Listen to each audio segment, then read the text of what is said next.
What is up, Bucs fans? We are back. It's Real Bucs Talk here with you. I'm your host, Michael Plus. Join as always, my co-host, Mark Ramirez.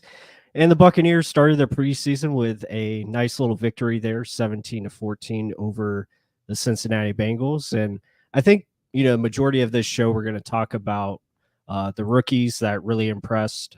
We're going to talk about the running game. Yes, the Buccaneers actually had a running game to talk about.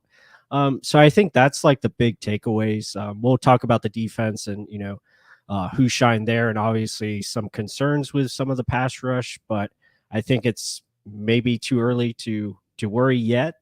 We still have a lot to go. So, but first of all, Mark, how are we doing? How are we feeling? It's good to have football back and kind of full throttle here. Absolutely, right? I mean, we actually got to break down tape, and NFL is being kind enough to actually do all 22 for preseason games. What is this? They've turned over a new leaf, and it came out almost immediately. This is like heaven for us, right? Like getting over to break this down, different angles, and actually rewind and see it, not just from the stupid broadcast view. So you can get a lot more evaluation into it, and it's fun to see. But yeah, like it was a fun game nonetheless. 17-14, it came down to the wire. A cool game. Like I know it's preseason, but you got to see a little bit of everyone. You got to see the guys you liked. Then you got mad that they didn't leave them in. Right? So you got a little taste of everyone, and some guys showed up. Some guys proved who they were, and I know a lot to talk about. And guys, bring up anything you want to talk about in the chat. It's going to be fun to go over all these guys that played, and then to start off, I guess. What were your big takeaways from the game? Like offensively, defensively? I know you're big on the rushing game, but what were your big takeaways? Yeah, I think, obviously the first drive, you go 3 and out. That's unfortunate. You would like to see a little bit quicker start. I would like to see more than 17 points total. I know there were some points left up on the board. We missed a field goal. I think there was, missed opportunity in the red zone as well. I think I did like that we go for it inside the 5 on 4th down. I thought that was great. Just a lot of things. I mean, the biggest takeaway, I think, is Liam Cohen and how this offense is going to be constructed much differently than, what up, Donnie? It's good to see everyone in here. Charles Scott, KGH for life. Good to see you. But yeah, I mean, it was just, I think Liam Cohen was like the big takeaway for me. Just the way he called plays, the rhythm, the tempo. There's a lot of good things from Liam Cohen. To me, they showed the sideline really quick, and you could see Liam Cohen was pissed off that some people weren't executing or whatever.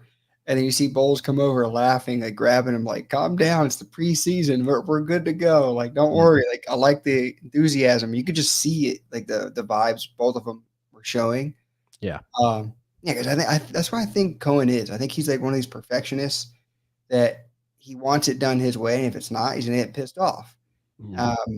Almost kind of like John Gruden back in the day, right? He'd get pissed the hell off if you didn't do what the hell he asked you to do.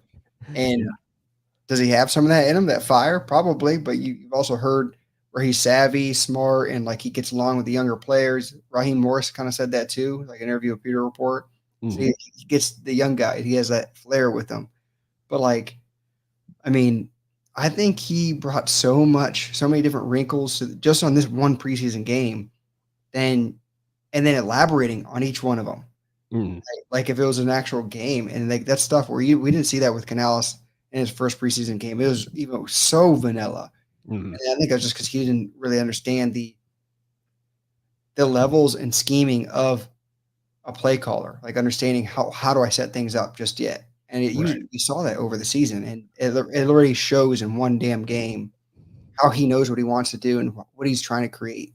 And it's just to kind of see that maturation like that. Yeah, for sure. I mean, we saw, even though, and this was very vanilla for what Liam Cohen's going to run this season, but at the same time, he just understood how to layer things and how to call plays on top of plays and using the same formations, mixing in different, variations or personnel groupings with the bunch formations. And we saw stuff like that. So that was really exciting to, see come to fruition like we talked about all off season, and you could just see the experience kind of shine through. Yeah, and I mean, offensively, looking at the quarterbacks, I'll start with Kyle Trask. Like you just said, starting off the game with 3 and out wasn't the best thing, right? Ended up 12 of 20, 144 yards. Had one interception, but possibly could have been two, if not more. A lot of them were like underthrown Yeah. or just didn't have enough zip on them. I mean, that's kind of been his MO. But I mean, he does get the ball out quick when he needs to. Mm. I don't know what was going on with some of those that were behind, but overall, I mean, it is he going to be a career backup is the question. Mm. Yeah, I mean, it's kind of leaning towards that projection or trajectory for Kyle. I think when you look at him, it's been tough. Again, a lot of offense coordinators, and that's no excuse because Baker Mayfield has gone through the same thing. He's had different offense coordinators seems every year of his NFL time, and with Kyle, I think we already found out that he was a slow starter or slow learner, I should say. And it takes him time to develop and get comfortable within a system. And, we'll just have to see. I think, he's entering his last year of his contract. Will he be back next year? I don't know. I don't know what they're going to do. I think he probably wants an opportunity to start. Will he get that?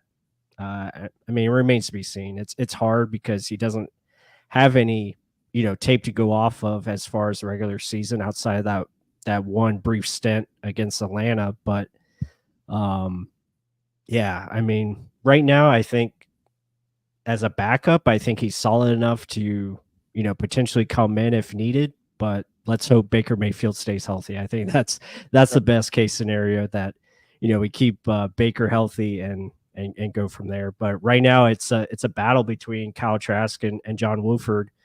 Wolford came in and did pretty well. 12 of 18, 131 yards.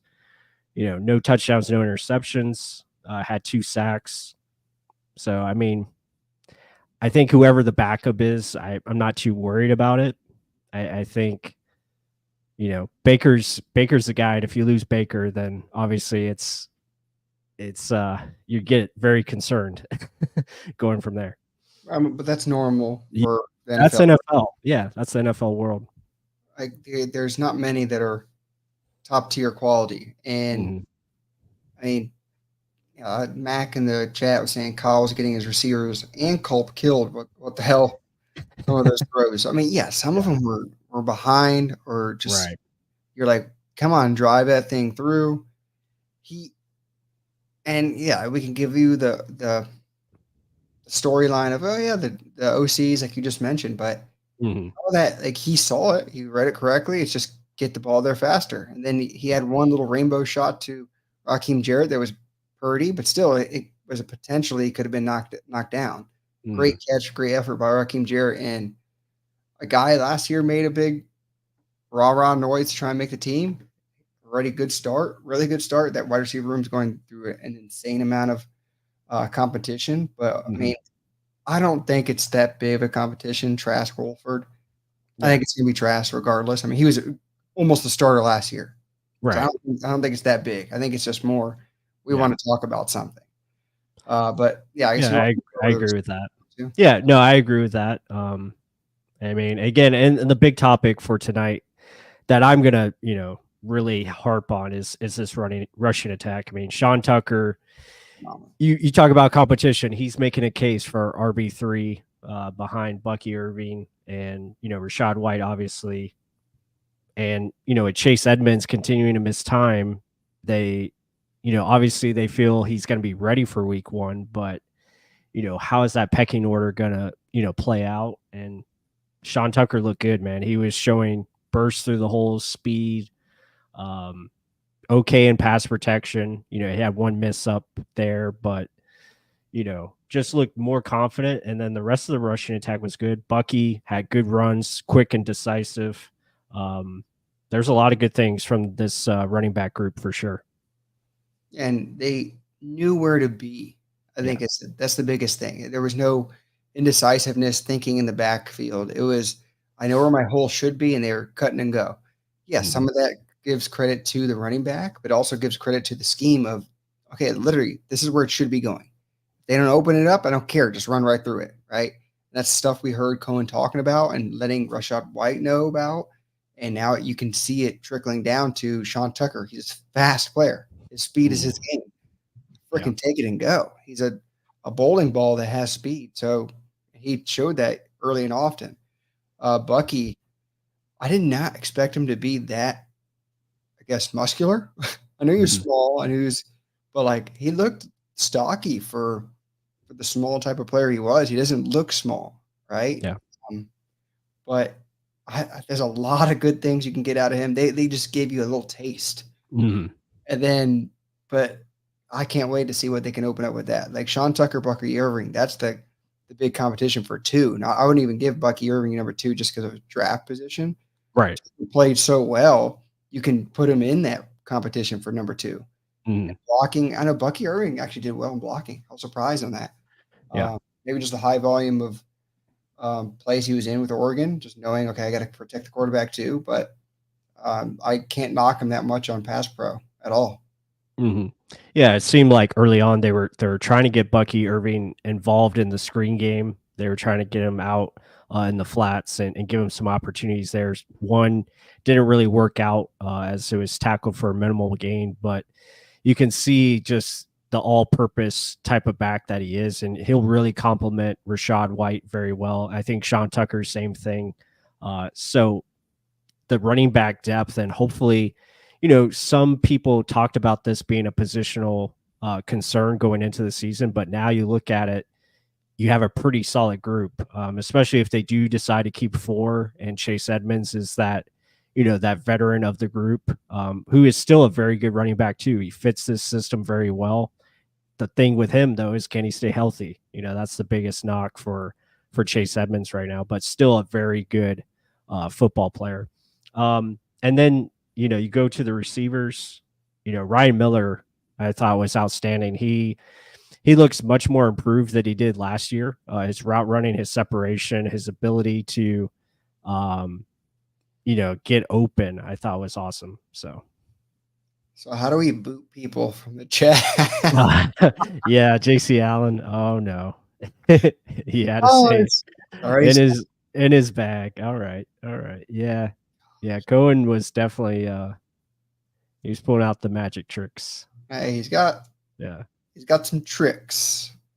I wouldn't that damn bag. Get it out of here. Trash bag, FD bag, whatever the hell it is. But you just let me know, Mark. I can ban JC real quick. I have it pulled up right here. I can put him in timeout if you want me to. One click away. Yep. So they got me all pissed off now. Damn bag. But running game. Let's not give it all to the running backs, like I was mentioning. The scheme, because of Cohen, running game wise, and better blocking. So if you want to touch on that as well, give me why were blocks set up? Why was there a push? Like, give me, what did you see? What was the difference in that from last year to this year?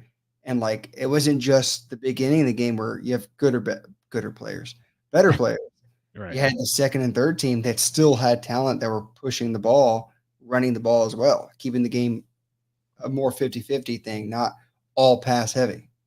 Yeah, I think, and we talked about this the last live stream where, just these type of runs that they're going to be utilizing the scheme, the pre-snap motion, getting guys on the move, and the offensive line and receivers, running backs all working as one, I think was a big emphasis. And you saw that, throughout this game where they could get movement. Guys were getting guys, off their place or off their mark. So you got vertical displacement, and then you also had horizontal movement, which was great. And that opened up, alleyways. I mean, the Sean Tucker 26-yard run, I mean, he had a gap about like 10 feet or more. It was a huge hole.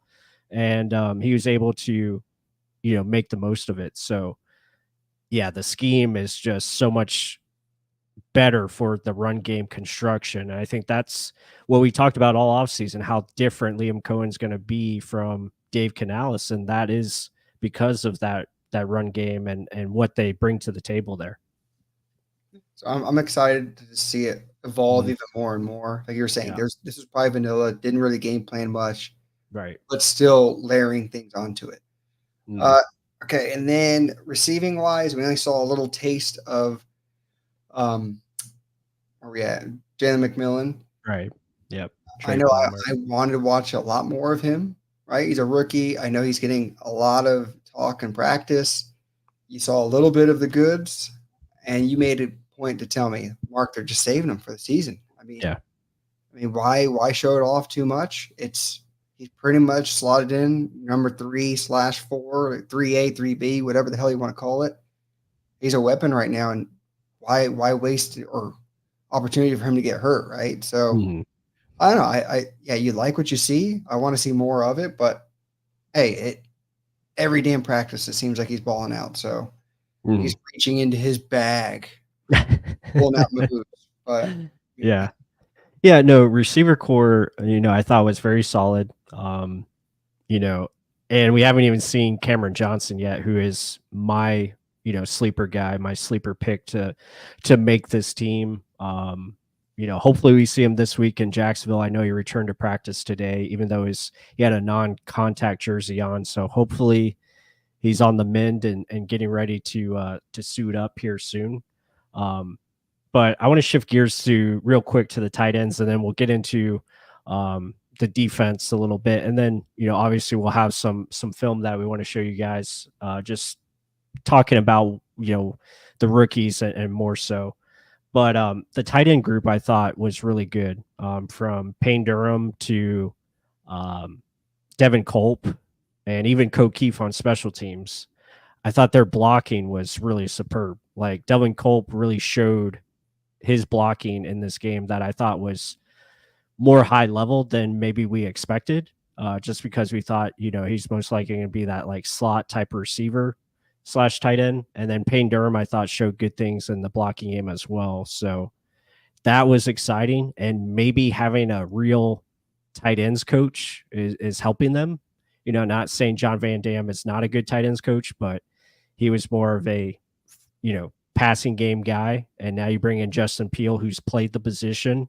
And it seems like these guys have definitely improved their game overall. Yeah, Payne Durham is the one that excited me the most, I guess. Like his high pointing ability of getting the ball. Right. That's something he showed at Purdue. High point. He's a touchdown guy. I think he had over 20 touchdowns in college.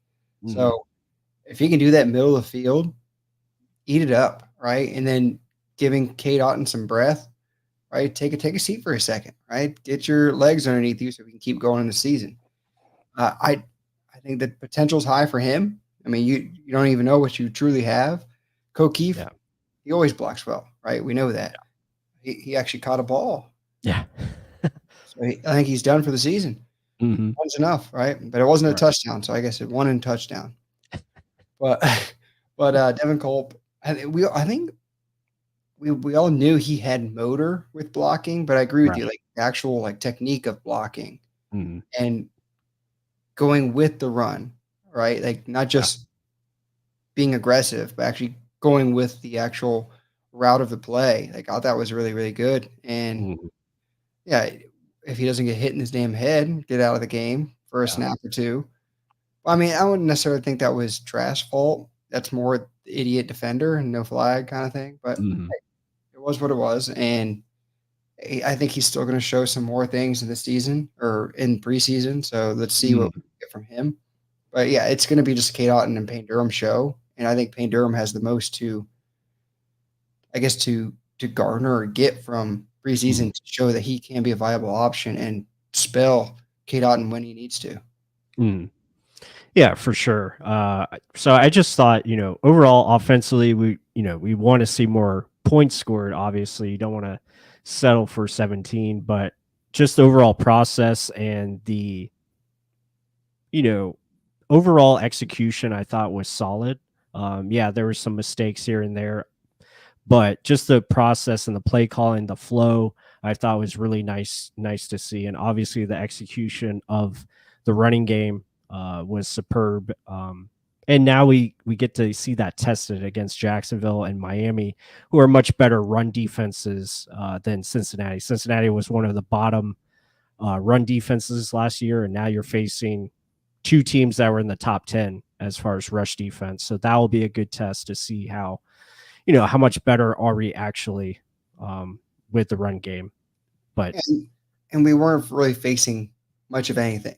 Like right. It was second, third teams. I mean, look at what the Bengals starting Joe Burrow did to our backups, like just slaughtered, right? Yeah. right down the main field. Yeah, got a beneficial pass interference call, yeah. But yeah, they were able to move the ball. We didn't really have that many true starters. I think it was Tyke Smith, Logan Hall. We don't count Logan Hall. So it is what it was on that one. So yeah, I think the bigger play was against Tyke Smith that Joe Burrow had. So I mean, but it is what it is on me on that one. Like I just think, when you have Kalijah Kancey, Vita Vea, Yaya Diaby, other players in there, yes, you get some more equal action going on there. So let's see. I mean, but look what our I know we're going to talk about everywhere. Look what the defensive did with the run defense against Cincinnati. Look at their running game. They didn't really get much of anything. So Todd Bowles called this game, and it looks like the run fits. They're understanding where to be. Like, look at their go up to the top. Cincinnati's rush offense. Yeah, 36 yards. Yeah. They didn't really, I mean, not a lot of rushing attempts, but still, shut them down. Yeah, shut them down that much. That's pretty good. That's solid. And that's where you expect this defense to do. It's geared to stop the run. That's how they play it. I thought defensively from our guys, there was a lot of good things. Obviously, JJ Russell, I think, made a very strong case to be that fourth linebacker on the team, maybe even the third linebacker if Servassier Dennis can't get back on the field, quickly. Tyke Smith made some good plays. There's a lot of good. Christian Izien at safety, I thought was interesting. I did like what I saw from him. Kayvon Merriweather had a big play on who is that? T. Higgins in the end zone. So that was cool. He played well. So yeah, a lot of good things. Tyreek Thunderberg, I thought showed up a little bit. Chris Braswell did some really good things as far as setting the edge. I did like what I saw there, contain and dropping back into coverage. They didn't really let him rush a lot. We'll get to Jose Ramirez. We have a couple plays we're going to show of him. Had a really good game, I thought, too. So overall, defensively, there was a lot of good things, a lot of positives, and you only allowed 14 points, which is, that's always a win. That's always a win for the Buccaneers if you can do that. And don't overlook Keenan Isaac as well. Like nice interception. Yeah, damn guy is like go gadget arms, like lanky. I mean, that's the mold of what we're looking for. Like a guy can slow people down with their limbs, right? Get in front of them and knock that ball away. Bryce Hall, looked pretty good too in his little short stint that he was in. Yep. And then Kayvon Merriweather did a nice job on, who was it, on the deep pass? Was it on Higgins too? Yeah, that was T. Higgins. Yeah. That was the one I was talking about. Yeah. They both sandwiched him like he wasn't going to get shit. And it was a good throw by Burrow. They just both got in right at the same time. Yeah. So, I mean, overall, they played well. And that's your second tier type of guys. And guys are fighting for the end of the roster. Like we talked about Christian Izien and Merriweather. That's a strong competition because who's going to be the final safety? Who's going to be that nickel spot? Because there's so much competition there. And just because you were on the team last year doesn't mean you're promised a spot, even though you may have balled out or not. It is what it is. Competition is there. And we're looking for the best 53. But, I mean, give Keenan Isaac, again, the cornerback room, outside cornerback room. Is he like your fourth guy? Is that pretty much who are you talking about? Keenan Isaac? Keenan Isaac. Well, I think your top three, you're looking at, obviously Jamel Dean, McCollum, and then Bryce Hall. And then after that, I think it's a competition between Isaac for sure. You have Josh Hayes, and then also Tyreek Thunderberg. I think all three of those guys are in the mix. And then, maybe Tavier Thomas, but I think they want to keep him at safety and nickel. So, yeah, I mean, yeah, it's a good group right there. I think that's what you're looking at. Maybe Chris McDonald. I know they like him as well. He's another rookie. Andrew Hayes is probably not gonna make it because he was the bad Hayes in this game where he gave up the touchdown. had some poor plays, unfortunately.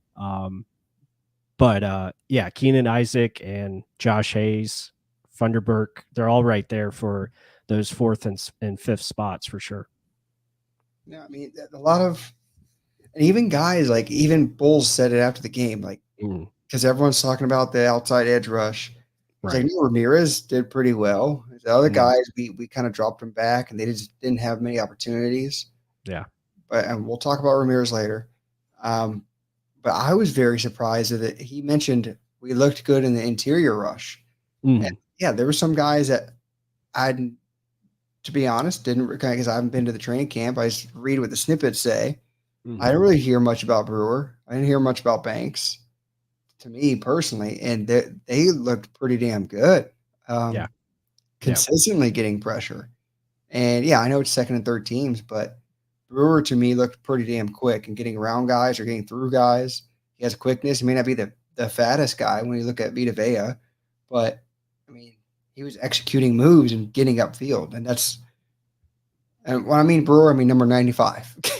Guys, if you didn't see him on the screen on Saturday. Yeah, so CJ Brewer, 95, he had some good, pass rushes. Eric Banks graded out pretty well from PFF, and then Ernest Brown as well. He's number 74. So you have 95, 93, and 74. Those are, some names to watch out for because I think the sixth defensive lineman spot is up for grabs. I don't think William Golston is a lock to make the team. I think he played all the way through, so that doesn't really guarantee that he's going to be on this roster. So I think they're looking for one of these young guys to step up and maybe take one of those spots. Mike Green, didn't see much of him in this game. I think he might have not played. He's been dealing with injuries, so he's on the bubble as well. So yeah, definitely keep an eye out for these guys here at the bottom of the roster and see what they can, maybe one of them makes it. Definitely can use it. Yeah. They could be cutting Logan Hall and they just slide CJ Brewer in. I mean, oh man. I'm just saying. Hey, I almost want to. Hey, if William Golson's playing that late, I almost want to see if Logan Hall did play against second and third teamers, how he would perform. Oh yeah, I would just almost want to see. It would be about the same. I'm pretty confident it'd be about the same. But I am excited to see more from Brewer and Banks. Like they were exciting to kind of watch them work inside. I'm gonna deep dive into more because I did a lot more of the edge rushers. Yeah, like they just popped, man. They just popped on tape. Yeah, Good. Go ahead. Yeah, no, I was just gonna say a good question here by Noah, or good comment, I should say. Yeah, I don't expect the starters to play this week. I think it's gonna be very similar to what we saw this past weekend in Cincinnati, where you'll probably see majority of the rookies again. A lot of the young guys playing.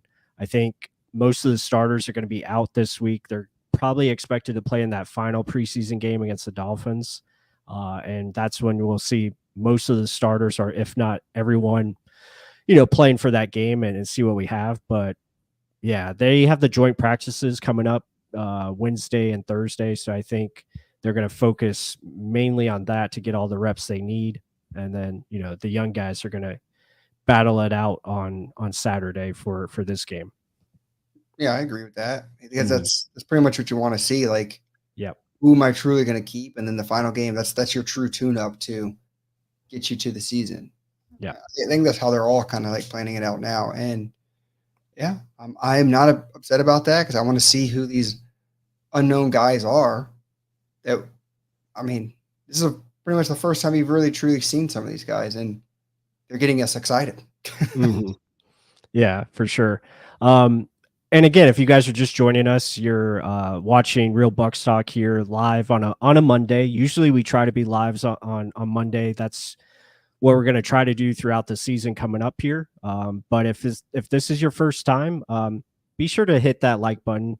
Subscribe if this is your first time joining Real Bucks Talk. We do live streams. We have film analysis that we're going to preview here in a little bit. So we have, try to do a combination of videos, whether it's us talking over a certain subject or we have, film that we're going over. But we're pretty much year round. We cover the draft as well. We like covering free agency, pretty much everything Bucks related. But our big calling card is showing you why something is going on or what the process is for the team. So I think with that being said, we're going to go ahead and just show you some film, show you some of the rookies here, especially Graham Barton and how he did in his first game. Yeah. So Plus brought it up. Let's actually go full there. Beautiful. Yep. That was beautiful. All right. So yeah, let's just jump into it. So mainly you're looking at the big boy in the middle, not Kyle Trask, but we're talking Graham Barton in the middle. So we're going to break him down. How did he fare? Because that's the biggest thing. Did you spend a first round pick on a dud or is he doing something special? So Plus, initially, what are you thinking? What are you seeing from him? Yeah, so for this play, my main focus is just the new interior offensive line. So you have Graham Barton there at 62. You have Ben Bredesen, your new left guard. And then you have Cody Mock. So, and you can just see how the pocket is just more developed. I mean, look at all the pocket and time that Kyle Trask has to step up into. Nice double team there, a good solid block from Cody Mock holding off his guy. This probably should have been a completion. Unfortunate, unfortunate that Kyle couldn't lead Devin Culp here more to the sideline, throw that ball a little bit further downfield. Probably could have maybe had a touchdown. Yeah. But again, we continue on. Just good, double teaming here, good holding, sustaining blocks. Cody Mock doing his job, and a nice completion there to Jalen McMillan, who makes a nice hand catch, which you like to see, often. Right. And then the guy is even trying to knock it out of his hands, still can't do it, comes down with the ball. But let's go back to Graham Barton really quick. He's immediately getting to his assignment. And I like his hand placement underneath him, and then watch him get low. Is to reposition. There it is, right there. Get underneath him, push him up, right? The low base. Look at that stocky. Look at them hips. Look at them thighs, guys. Look at that. That's all as opposed to what Robert Hainsey was. I know that was a big critic of Robert Hainsey last year. He just doesn't have it in the pants. There's no other way to say it, right? It just doesn't have it there. And just to anchor as much as Graham Barton has. And then athleticism, he just grades off the charts. Let's just get it to work at center, right? Not just that left tackle or right tackle, wherever he was playing in college. And then, yeah, we already know Cody Mock and his athleticism. But let's keep going on, staying with it. This is one where he's going to have to get better throughout the season. The stunt you're going to see with Cody Mock here, the two tackles kind of stunt around each other. He's a little bit late to get over, but the effort to dive over there saying, no, please don't get to my quarterback. What did you see here, Bless? Yeah, no, I agree with you. I think that's going to come with time, come with repetition, come with just seeing different things. But you have to love the effort that he plays with and not stopping, realizing it late, but still making an effort and attempt to make a play on his guy. Really good job there by Bredesen, kind of washing out his man. So that was nice to see. But yeah, I mean, just learning experience and then a nice block by Devin Culp as he knocks his guy out. And then here's the touchdown run. I love this play. Yes. Because, and we'll show it in the next clip here, but again, you can see the three interior offensive line just clearing out their guys and really pushing and creating a massive hole. I mean, Bucky probably could have just kept running the way he was going and probably would have got in, but does a great job of powering through and getting into the end zone. I mean, everyone in the interior did phenomenal. I mean, Mock initial, and then Barton's like, let me just toss him to the side, get to the linebacker level, and just stay on this guy until the end of the play, and just make sure he gets in. And then, yeah, like the opposite angle here, just beautiful. Man, look at the carnage going on right now. Yeah, it's really cool to see. But when you look back at the pre-snap of this play, I just love that there's built-in options within this run this run play. It can be a run, it can be a quarterback run, or you could have a bubble pass here to Jalen McMillan, which he probably scores as well because you have the block set up, you have the mismatch, you have an opportunity to make something happen there. But yeah, just really cool to see. Yeah, so I've been trying to get this clicker to work. It's not working, but yeah, what he's saying is Jalen McMillan bubble screen right there with blockers ahead, phenomenal. So Liam Cohen's looking at this later. Okay, if we didn't score in that, would that have been an option to go to?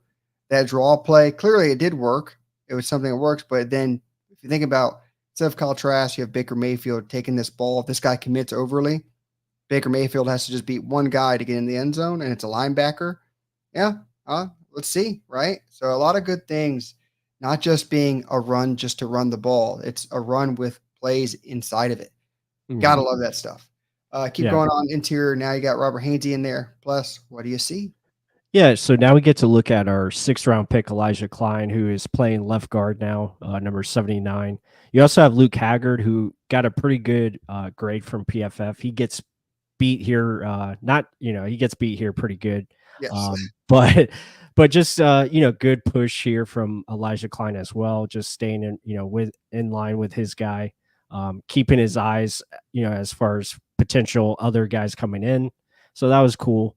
And again, continue on here, just doing a good job of blocking. He gets pushed back here, gets powered through. So that's something he's got to work on with his anchoring, and that's going to come with development. This is something that was mentioned as a weakness of his game, and that is pass protection. So probably not ready to start yet, at this season, but I think next year he could be a real contender to be that left guard. I think he got caught reaching because you can see him reach here. And then the guy's pulling on his jersey right here to get him off balance, and then shoves him up in the air. So I think that's where he just got a little bit overzealous, trying to be too aggressive, because he is aggressive. I'll be honest with that, especially in the running game. But body type wise, yes, he has it. He has it in the pants. He has it in the shoulders and the arms. He has a lot of good traits. I think it's just repetition, getting used to the game speed.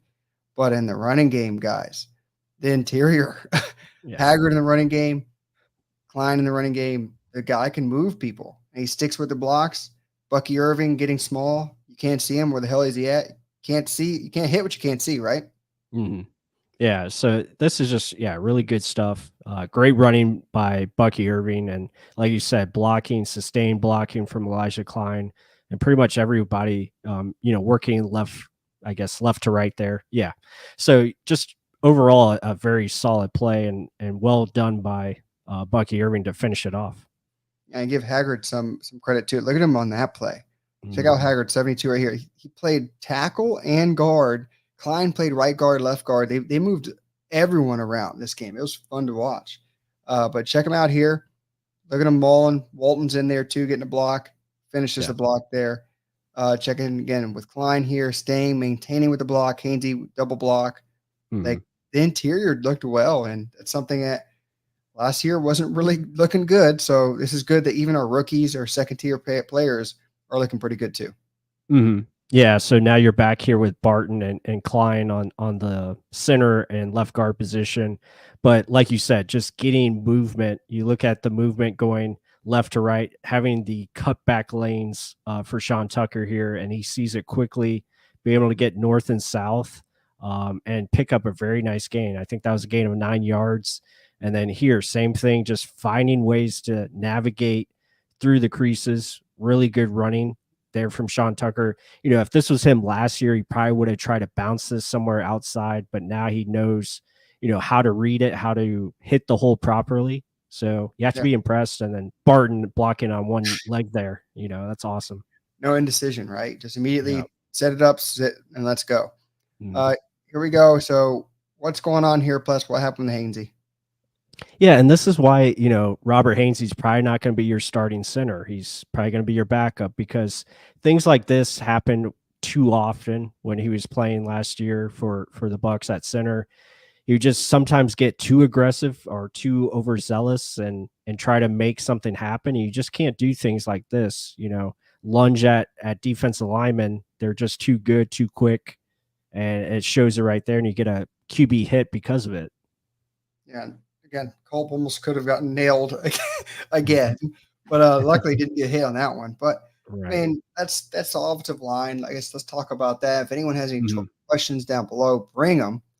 I Yeah. mean, a lot of things to talk about that were really good. I mean, Haggard was good. That was a big surprise by me. Mhm. Elijah Klein to play that consistently well was a really good talking point for me. Graham Barton, just, I mean, you heard a lot of the good things. It's cool to Yeah. see it. It's cool to see the size. Like, that's another thing. Like, seeing these guys actual play against guys that are big too. Like, it's one Mhm. thing, oh, pro day, he's in his thong running a 40-yard dash. Who the hell cares about that? I'm Yeah. wondering, what do these guys match up when it's against another man the size that they are? And they matched up well. And I'm cool with that. A lot of good things and signs to the future there, that there's depth, something that Jason Knight wanted to build. Mhm. Right. I think you have to feel confident about Graham Barton, being that guy, being a day one starter for you. He just seems to have everything that you want as far as a center. He's got the tools. It seems like the mental part of the game is starting to slow down for him. He's starting to pick things up.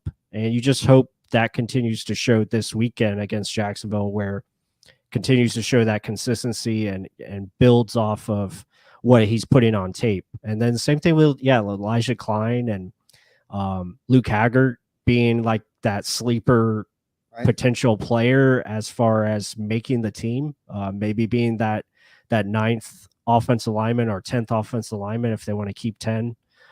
So yeah, a lot of good things from the offense line that we saw, and the run game just looked night and day better from what they were able to put out there. Again, it's one game. Right, Was right. it, Can't overreact. We got to see. Got to hope it continues. yeah, like we got to offer Liam Cohen head coach money to stay on corner with us. It was one preseason game. I'm excited. Don't get me wrong, but let's see. Let's let everything come to fruition, Right. and hopefully see consistency throughout the season. And yeah, one thing with Canales, I'll say he was very consistent, even though it was almost repetitive, Mhm. boring stuff, and slamming your head into a wall, but he would still stick with it and then wrinkle in some nice plays and Right. good concepts. But you were just saying some things where you're like, damn it, why does he keep doing it? But then his voice was always consistent and not irrational and emotional. He was just, Right. guys, just keep doing it.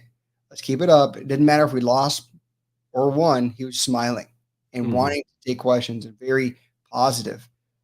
Liam Cohen, we saw the angry side of him in a preseason game, like an emotional, like, I want to do better. Come on, guys, Yeah. perfectionist. That can rub guys the wrong way, especially if you get in a losing streak like we had last season. So Right. Right. I'm wondering what happens when that happens. Does Mhm. he get too angry or start blaming or pointing fingers, or people get hurt because he's getting angry with them? Like, it's player coaches or player coaches for a reason. Todd Bowles is a good player coach. Yeah. Um, Cohen, let's see. When things work well, he's happy. But when things go bad, if they go bad consistently, oops. Mhm. But what are you bringing up here? Yeah, I'm just showing. I really like this play. Speaking of Cohen, this play here was the first play of the second drive, and I like how he again opened it up, being aggressive with the pass, setting up a nice play on play action. You get um, basically you have a PA and you're flooding these top two receivers here at the top of the screen down, and you're going to see it where they flood in, and it's just really cool concept. McMillan actually does a great job of taking two guys with him Yeah, and setting up the play for Miller, but natural pick. just things like that had me excited about just his play process and how he's gonna call it. Now hopefully that's how he's gonna call it during the season. That remains to be seen. um, but you can just see the experience, and I said this earlier, the experience was just shining through, and he just seemed like he had a plan in place and already knew how to attack, and how he wanted to get guys open or scheme them open or use the running game to help the passing game. I mean, if you guys saw the video we put out, I believe yesterday, just showing those plays where it was the same run play, but then he would come back later in the game with a pass off of it. That's the kind of stuff that you want to see, in this offense, especially with guys like Chris Godwin, who, if he gets that open on a play action pass, like his ability to make people miss is going to be a lot of fun to see and see what he can create off the catch. Yeah, I mean, even in the fourth quarter on that last drive to get us points to go ahead. Yeah. Right. Like I think he ran the same play 3 times, but opposite directions. Mm-hmm. And different players were open on each of the play. And it was cool to see Wolford literally diagnose it. Okay, this guy's wide the hell open, just dump it down to him. Oh, now they covered the underneath because we just dumped it down. Oh, the deeper guy's open. I mean, hit that, right? Mm-hmm. So it's really cool to see that happen. And like the balls to call, okay, now we're just do it the other side. Just do it again. Mm-hmm. And that's stuff where good play callers do that. Okay, they couldn't be at that time. There's options to you. Yep. You saw it one time. Let's do it this time the other way, and you see what's available. Hello from Costa Rica. That's awesome that you're there. Yeah, I want to visit there one day. I heard it's awesome. So it's very fun. I went for my honeymoon. Yeah, very green, very nice, great food. Oh, nothing but good things. Nothing but good things from Costa Rica. I'll say that. Trey Palmer is going to thrive in this offense, very much so. I think he's gonna have, just like last year though, options where he can get wide the hell open deep. Yeah, it's the timing and hitting of it. I think that's the only thing, is people are gonna be scared, especially if you have, like we've been saying all off season, if we have any sort of a running game. Talking just like middle of the pack. Yeah, the amount of deep shots you're going to be able to have is going to be insane. Lunatic amount if there's any sort of a running game, because you have to double Mike, you have to worry about a running game, and then all of a sudden you have Trey Palmer flying up your ass. Oops. Good luck. There's a lot of options. Oh yeah, for sure. No, I definitely agree there. But yeah, let's talk about a defensive player that really stood out, and that is Jose Ramirez. I'll bring this up here for you. Go full screen. But yeah, number 33, the forgotten man of last year's draft class. He was a 6th round pick, and unfortunately got hurt. He took a redshirt year, and the talk about him, he was giving trouble to Tristan Wirfs and Luke Gedeke, and now this year he's just showing ability to get either holding calls, which he did a lot Saturday night, and just get into the backfield, showing disruption and showing power, bend, all the things you want to see. So my big thing is, everyone always wants the bigger, faster, stronger, longer guy, right? That's usually what gets you drafted, high value. This guy, I know people are like, oh, he's not that good, but still, he's like 6'8", 330 pounds or more. The 79 on the Bengals has all the God's gifted traits you want. Jose Ramirez is maybe 6'1", 250. And look at the motor, look at the drive, look at the counters. Okay, they've got those long arms, but if you can't get your arms on my shoulder pads, you ain't going to manipulate me. So he's holding his arms, both of them, and walking them back. He's off balance. He knows he has them. Then he goes inside. Look at this. Look at this. And gets a holding call. Literally could have had a sack right there. Gets pissed off, and then gets back into play. He knew he should have had a holding call. So, I mean, that is amazing stuff. It's stuff you saw in his college tape. You just didn't know if it would translate over. But like you just said, you heard it over and over from Luke Gedeke and from Tristan Wirfs. This guy's pretty damn good around the edge, and that could have contributed to Luke Gedeke getting better. And here's the other one. I'll let you break down this one.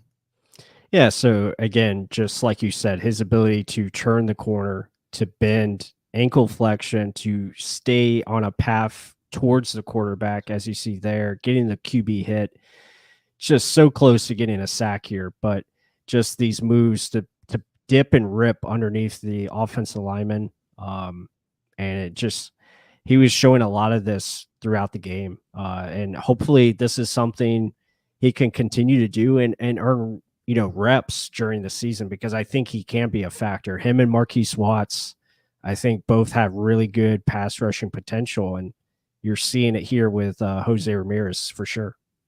Yeah, I'm just going to break this down a little bit even more. So, like, again, I was mentioning those long arms. So he's trying to not have this punch be too much. It's almost like a boxer. Let me elude this a little bit so it doesn't push me off my spot. Stay balanced enough. So now, okay, now I'm underneath. It didn't hurt me that much. Still got my speed going around the edge. Let me hook my arm underneath this big ass guy and lean into it and not have him push me down, which I know is going to come, to stay balanced and continue with that rip through, right? Because when you're ripping, you're trying to throw everything you got into it. Look at that back arm pushing into his back, staying balanced enough to get a hit on the quarterback. There's so many good things going on with that one play, and it's crazy to see when it's going into full motion like that, like full speed, bang, bang, bang, and going through it.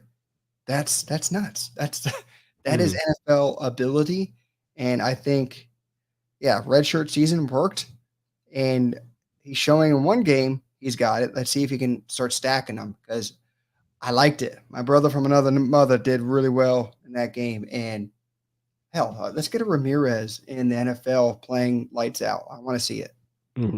Yeah, no, I think we're ready for one of these guys to step up as a pass rusher and be consistent. You know, obviously Yaya Diaby, we're hoping and expecting big things for him this year. JTS, Anthony Nelson, we're kind of on the fence with them and just wanting them to be consistent and show, you know, that they can get after the quarterback as well. But you would like to see either Chris Braswell, Marquise Watts, or Jose Ramirez, you know, kind of be put in a position where they can rush the passer, especially on third down situations, or be part of the rotation for sure. And hopefully that comes to fruition. I think they have a lot of promise, and I think all six probably make the team. I think they keep them on the roster. But it's going to be competition for who plays on game day. So that will, you know, definitely be something to monitor as we go throughout the preseason here. But yeah, a lot of good signs from Jose Ramirez, and let's see if he can do it. Maybe he'll get an opportunity to face against some better offensive tackles, because, you know, Jackson Carman's probably not the best one to, you know, kind of gain against, but it was still impressive nonetheless. And, you know, hopefully that continues to Jacksonville and Miami. I mean, you can only go against who's in front of you, right? Yeah, exactly. And he dominated them. Right? So yeah. Right. So just because someone says he sucks, okay, well, it doesn't matter. He's still in the NFL. Right. He still has plenty of traits that people like to make him a pick in the NFL, and he's still on a roster. So Jose Ramirez is fighting for it, and he's going to have to show out as much as he can against, because he's on the bottom of the roster. Yeah. And can he play special teams? We don't necessarily know. He was playing a lot of special teams because he's trying to make it. He can't just be an edge rusher because we have way too many guys in front of him. So right. Let's see. He showed a lot of good things. I liked it. I want to see more of it. And let's answer this before we head out. So John Loving Good said, can you guys discuss the left guard? Seems like a position of concern still. Yeah, I think you know, right now I think we're feeling okay about left guard, especially when you put in the starters with Tristan Wirfs, Graham Barton, Cody Mock, and Luke Gedeke. I think with Ben Bredesen, you have to feel confident, and Ben looked pretty comfortable in this preseason game one. Now we'll have to see how it continues throughout, you know, these next couple of games, and if that can stay consistent. But yeah, I mean, I think I'm okay with who's the left guard right now. I think it hasn't shown any concerns as far as on the field, and I think until it does, we don't really, you know, worry about it right now. I mean, any position is going to be a concern when it's not an all-pro like Tristan Wirfs. But if you're playing next to an all-pro like Tristan Wirfs, your job's going to be a little bit easier, right? I think he even said it in one of his press conferences. He's like, he's pretty damn good over there, and he's making my job a little easier. So if you're playing next to that, yes, he potentially playing next to a center that's a rookie. He's athletically gifted. He's just thinking a lot. Once the game starts slowing down for him, he's a pretty damn good athlete too, and we're hoping he's going to be. I know we've heard the Ali Marpet comparisons and stuff like that, but I mean, if he can be anything near that, anyone in between those two is going to be just pay average. Just give me an Alex Kappa effort or Aaron Stinney, right? I mean, we're not looking for an all-world left guard. Just give me serviceable that you're not a Caleb Benenoch from years past. Just don't be an open door. I don't mean to knock guys so many. It's just things that just pop in your head. You're like, damn, that was bad. Yeah, like just don't be an open door. Do your job. Do your assignment. That's the name of the game for a tackle. Just be where you need to be. All right, forget the guard. Yeah, for sure. I think if he can just be consistent and steady, that's what we're looking for.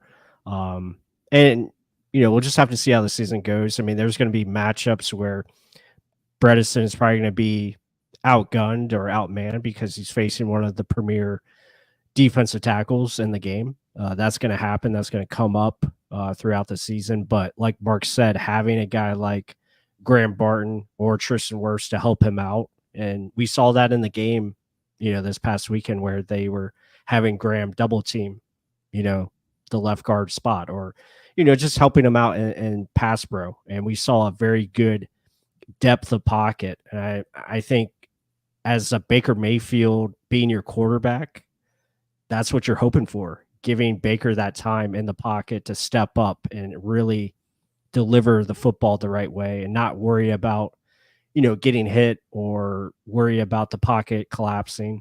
And hopefully we can take less sacks, this year because of that. I think that's going to be a big thing. And there's going to be a lot of marriage things, like not just the cleaner pocket because you have bigger, stouter guys that can not get pushed back 3 to 5 yards, but also a running game that's hopefully consistent, getting the ball out faster at times. And when you have a running game, like I talked to you about this in the past, like with Baker Mayfield when he was in Oklahoma, like you saw some of his deep passes were so wide the hell open because their running game, everything was manufactured off the running game. Yep. So all these play action fakes are just formations that look like a run. They would sell out to stop it, and the deep pass would be wide the hell open, like right off the snap. And you're like, why is he so open? Well, that's what happens when you have a running game. That's why we've been trying to get it for so many years, but we've been at the bottom, literally the bottom. So league worst, like record wise. We can just get a little bit of it. Things will be better, and that those guys will be open easier, not have to be a pinpoint pass. And that's what I'm looking forward to. Not necessarily dominant run game or dominant aerial attack. I'm looking for a balance and a plan of attack to exploit other teams. That's what I'm looking for. Yeah, absolutely. I'm right there with you. I think just making it easier for these offensive players to execute, I think it's going to be a big help. The scheme and how excited everyone is to play within the new offense and play underneath Liam Cohen. That has to get you excited as a Bucs fan. And it's crazy to think, but the season is less than a month away. We're already halfway there. And by the time we, get to next week and the week after that, we're talking about cuts, and it's going to be fun. But yeah, we're trying to put out more content for you guys later in the week for sure. Probably do a couple cut ups and get those out for you guys. But be sure to hit that like button. Appreciate all the support. Appreciate everyone in here that joined us. Buccaneers podcast. Good to see you, my friend.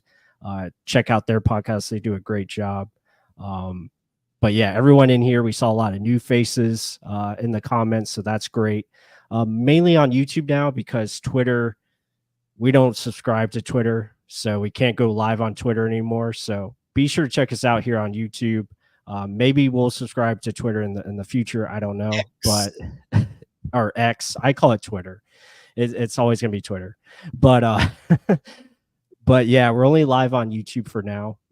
But be sure to hit that subscribe button, hit the like, and leave us a comment. Let us know what you guys are looking for as we move forward in the season. If there's anything different that you guys want us to do, keep us posted on that. We'll try. We're open to anything of new content that you guys are looking for. So should be a fun season. Probably won't hear from me much moving forward until we get to September. I'm going to be out of town for the next couple of weeks here. So Mark is going to be manning the show. A lot on his shoulders. So hopefully we'll have some live, Mark will probably hopefully can do some live streams here and there. We'll get some, new people on here, maybe get some guests to appear, and they can give a different perspective than mine. And then that way you guys can, see a different point of view. Yeah. Yep. So, all right. Sounds like a plan, Plus. Does sound like a plan. Just like the Buccaneers on offense have a plan now, and it looks like it's working. So, yeah, can't wait to see it. Hope you guys have a great week. And as always, go Bucs, and we'll see you on the next one. Woo!